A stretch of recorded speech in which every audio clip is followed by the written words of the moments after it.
تو بە خۆشحاڵیەوە خاوەنی چەندین نووسەرین چ جای لە لاوان بێت چ جایکە لە تەمەنە مام ناوەند و کامەڵەکانە بێت کە لە ڕێگای نووسینەکانیانەوە بتوانن خزمەتی زیاتر بە کتێبخانەی کوردی بکەن.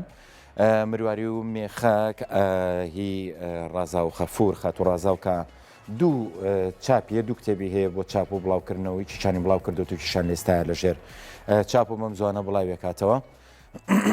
دیارە قسەکردن لەسەر ئەمانە بۆ ئەوەی کە ئەمان بتوان لە ڕێگای نووسینەکانیانەوە هەڵبژاردننی چیرۆکەکان و شێوازی جێڕانویان تایبەتمەندی خۆی هەیە.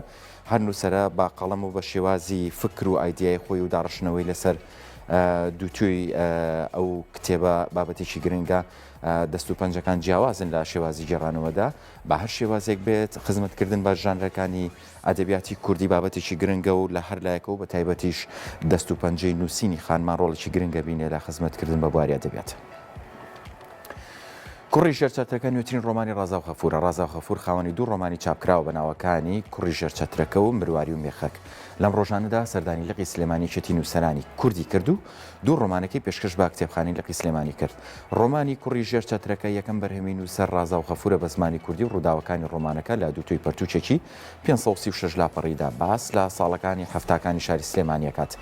ڕازا و خەفور لە ساڵی 1963 لە گەڕەکی سەرشەقامی شاری سلێمانی لەدایک بوو. هەر لەم شارەوە دەستی بە خوێندن کرد و دواتر باشووری کوردستان بەجێڵێت و لە ئێستادا لە ویلایەتە یەکگرتووەکانی ئەمریکا نیشتەجێ.